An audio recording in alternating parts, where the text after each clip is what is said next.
Welcome to today's Global Connections program. I'm Bill Miller. What is the status of democracies around the world? Are democracies expanding or are they declining?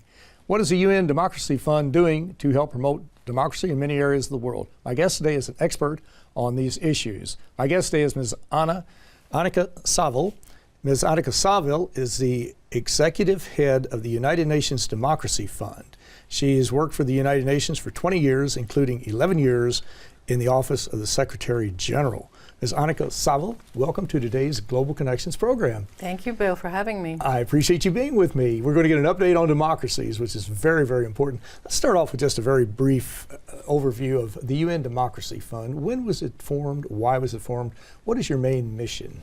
Thank you. It was formed just over 10 years ago by Secretary General Kofi Annan, so it's one of the youngest entities in the UN system. He did that at the encouragement of particularly two member states, the United States and India, India being the world's largest democracy. India wanted to encourage, through multilateral efforts, the strengthening of democracy around the world. Since then, the fund has grown to be supported by over 40 countries, all voluntary contributions. Our mission is to support particularly civil society, that is, actors that are not the state nor the market. We support them through them carrying out projects in the areas of youth empowerment, women's empowerment, community activism, media, tools for knowledge, all kinds of things that some governments would rather we didn't do, if I can say so. So it's very much an exception in the UN system in that we work not with governments, but rather directly with the people. And our viewers can go to your website at un.org/democracy fund to get more information on your operation and what you're doing. When we talk about democracy, there are many types of democracies. I guess there's no one cookie cutter pattern for democracy. What do you, you're an expert in this area. When you say democracy, what do you normally mean by democracy, and what are some of the variations of democracies that are out there? As we look at the world today, I would say the main breakdown is between genuine democracies where there are regular elections, yes, but there is also a great deal of participation in the forming of policies and the carrying out of policies between those elections. Increasingly, we are seeing the rise of managed democracies. If I can summarize it like this, a democracy is where the government organizes elections every so often. A managed democracy is where the government organizes elections and the result and the outcome, and the new government, and the policies of that new government for years to come after that. So that's the managed democracy. That's the managed right. version. But because they do organize elections, they can say to themselves that they are democracies. But we're seeing increasingly, I think, an alarming degree of support for that model because of the messiness that a fully fledged democracy implies.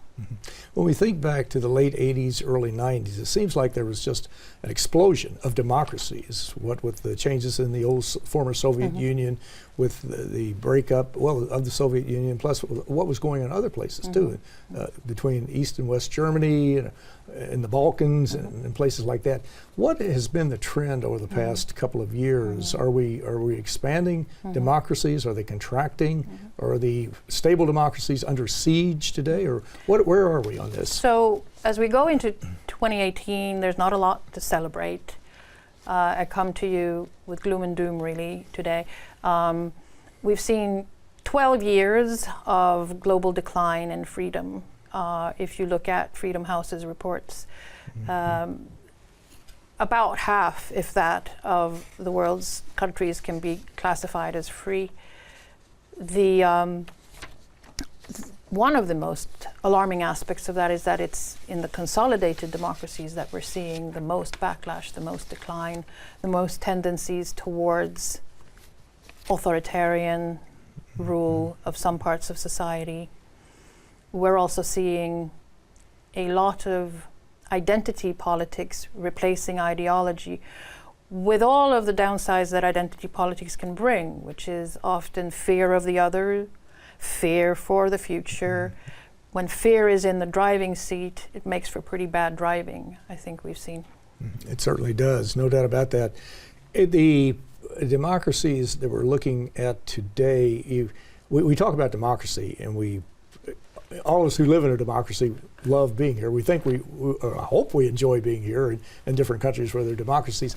But what are the responsibilities? There are rights and responsibilities of citizens who live in democracy. What are some of the rights and what are some of the responsibilities that all of us have? So I spoke about participation and the way that fully fledged, stable, strong democracy has various channels for participation between elections. And that's primarily through civil society and the media. Those are watchdogs. They are the oxygen of democracy. Participation through voluntary organizations, through monitoring, the citizen monitoring, citizen journalism now, journalism itself, traditional and new, that needs to be vibrant and active between elections, even more so than when elections actually happen. And that's why I say that the managed democracies are more and more paring down on that side of the equation. And a free and unimpeded press is absolutely critical. Now, not to say you can't just broad brush all media or the press, they're all going to do certain things, that type of thing, because there are different players in the media business, as we say, but still it's very important to get a variety of information out and to make sure that that information is objective, hopefully objective, accurate, reliable, timely, and is of assistance to people to help them make decisions when they're involved in choosing their leaders or voting for policies or laws or whatever the case might be. So the media is an interesting tool, if I can call it that, in that, as you know, when it comes to managed democracies, it becomes one of the weapons of manipulation. So it is incumbent upon the citizen to be able to tell the difference between representation of truth and what's now called post-truth. It is possible to do that with vigilance, and there are more and more projects, grassroots projects now, to educate people in how they should scrutinize the media to tell a false story from a true one. As a former journalist, I can say that there are certainly a toolbox for doing that everybody can learn and should learn from now on. That's one of the duties and responsibilities that you refer to, I assume. That along with voting may be the number one responsibility that each of us in a democracy has. Well, you have, let's go back to your operation, UN Democracy Fund. You're involved primarily in funding projects, is that correct, in various countries? I know you have projects in Syria, you have them in a variety of other places, Jordan. I guess Eastern Europe also, I imagine. But let's just take those three areas and talk about maybe an example of a particular project in each of those areas. So the projects that involve Syria are on the frontline states of that war-torn nation. We're not able to operate inside Syria itself, but very much so in Turkey, in Lebanon, in Jordan, as you mentioned. Particularly with empowering and educating the refugee communities in those countries. That number now in the millions. And those are projects that we UNDEF initiated ourselves a few years ago, such that particularly Syrian women, who are often the ones who go to work, who organize their communities, are educated to take an active role in their new environment and within the refugee community that they live in. Many of them are highly educated, some of them are lawyers, academics, what have you, and have a contribution to make. And so we are making them the voice of their communities and also working towards their feeling more integrated with the local population, which is often a source of tension. So in those three countries, that's something that UNDEF started. We started with one project in Syria, and we now have 4 or 5 throughout the region. I think it's one of the most important things we are doing to contribute to that side, which is not so much the humanitarian work with refugees, the purview of UNHCR, but rather democracy with a small d that we're helping to bring. And God willing, should they ever go back, be able to go back, they can bring those skills to rebuilding their country. But for now, they are where they are, and they are bringing that to their reality there.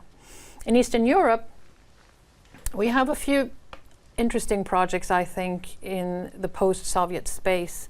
Those countries often have a few things in common. It's very much an authoritarian tradition. For example, when it comes to the penal system, we have a project to develop a pilot for probation in Armenia.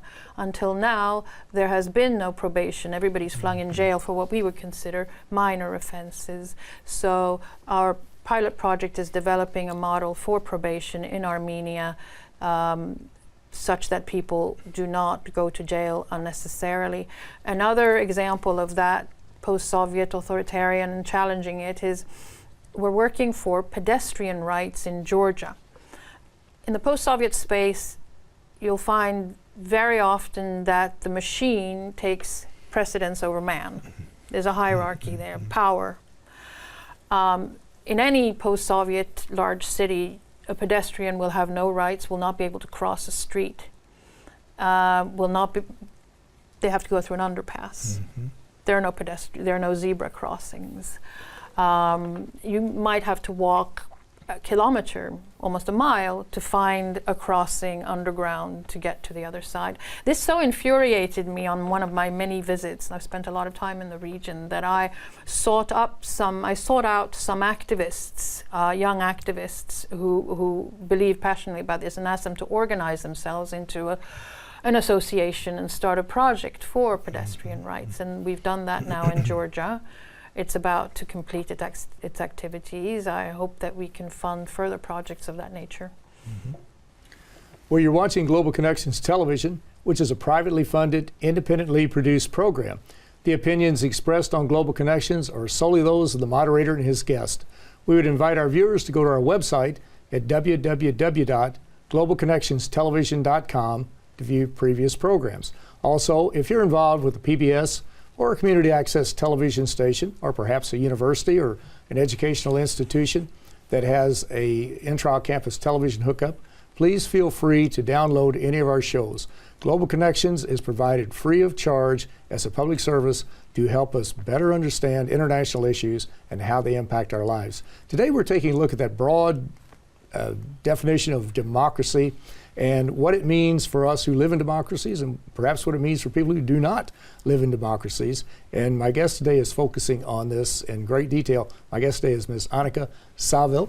Ms. Annika Savill is the executive head of the United Nations Democracy Fund. We're talking about democracies and what you're doing in these various projects. You mentioned women a minute ago. And all of the studies I've seen over the last umpteen years have indicated that one of the best investments you can make is in a woman, in a female, be it a teenager or whatever, or the head of a family. How important is that? You mentioned it was important. How important is it? And what really significant change or role can they play in helping to move a society in a more progressive direction, if you will, or to strengthen that society and make it more democratic for everyone? Well, we do say at the UN that if you educate a man, you educate an individual. If you educate a woman, you educate a family and sometimes a whole nation. I'm sorry to say that. It's true. No, it's very true. And so it goes without saying. I concur with you. It goes without saying that a very considerable number of our projects focus particularly on women standard bearers. We find that they have powers of convening their fellow women and men, that they have organizational skills, that they have passion. One of the most telling ways that we can measure some of our projects is that many of the women who have been educated and empowered through our work have gone on to take elected office. mayors, members of parliament, councilwomen, and so on. And so there is a sort of incrementalism and ripple effect when it comes to women's movement that you don't see as much with men who tend to think more in the individual, in terms of the individual rather than the group and the community. And of course, you are part of a United Nations program. The UN is not a supranational organization, as some people think. It's not a one world government, as some people think. You cannot go into a country and say, look, we've got some democracy or democratic programs or programs to promote democracy. We're here to help you. It's really a challenge, is it not, to go into some of these countries, because you have some cultural and political folkways, mores that have been in place for generations. You have stereotypes about the role of a woman, perhaps, as opposed to what it could be in the 21st century. So you really have to be very politically astute and very diplomatic, do you not, when you go into many of these areas? Yes, obviously. A lot of what we do is behind the scenes and is done through quiet diplomacy. It would serve no one to go with great fanfare in many of these locations. I would also say that a huge challenge for us is the increasing tendency in many countries to restrict the freedom of civil society to operate. By that I mean civil society as in NGOs, basically. In the past 4 or 5 years, there have been more than 100 new laws around the world restricting the freedom of NGOs to operate, both in what they do and how free they are to receive funding from organizations like UNDEF and other donors. This is spread like an epidemic. It started in countries that we might think of as authoritarian, but is now taking hold in countries that we think of as established democracies. And it's a tendency that is one to keep watching for the future. As I say, it's been going on for 5 years. We see no indication of its letting up. And that is for UNDEF obviously a huge obstacle in gaining acceptance, because, as you point out, we cannot impose ourselves. The UN is an association of states, and we do need the state in question to not object to our working there. Yes, you have to come in as a guest of the government, whichever government it is, and they have certain laws, rules, and regulations. And as I noted at the beginning, what we do is not often altogether embraced by every government. Exactly. Yes. Do you think that one of the reasons that we're seeing more of this shift is because of the immigration issue around the world? I know just in the United States alone, we've seen a resurgence of neo-Nazis, alt-right, the Ku Klux Klan, and a lot of this deals with immigration to some, well, not all of it, there's a certain amount of it. But do you see that in other parts of the world?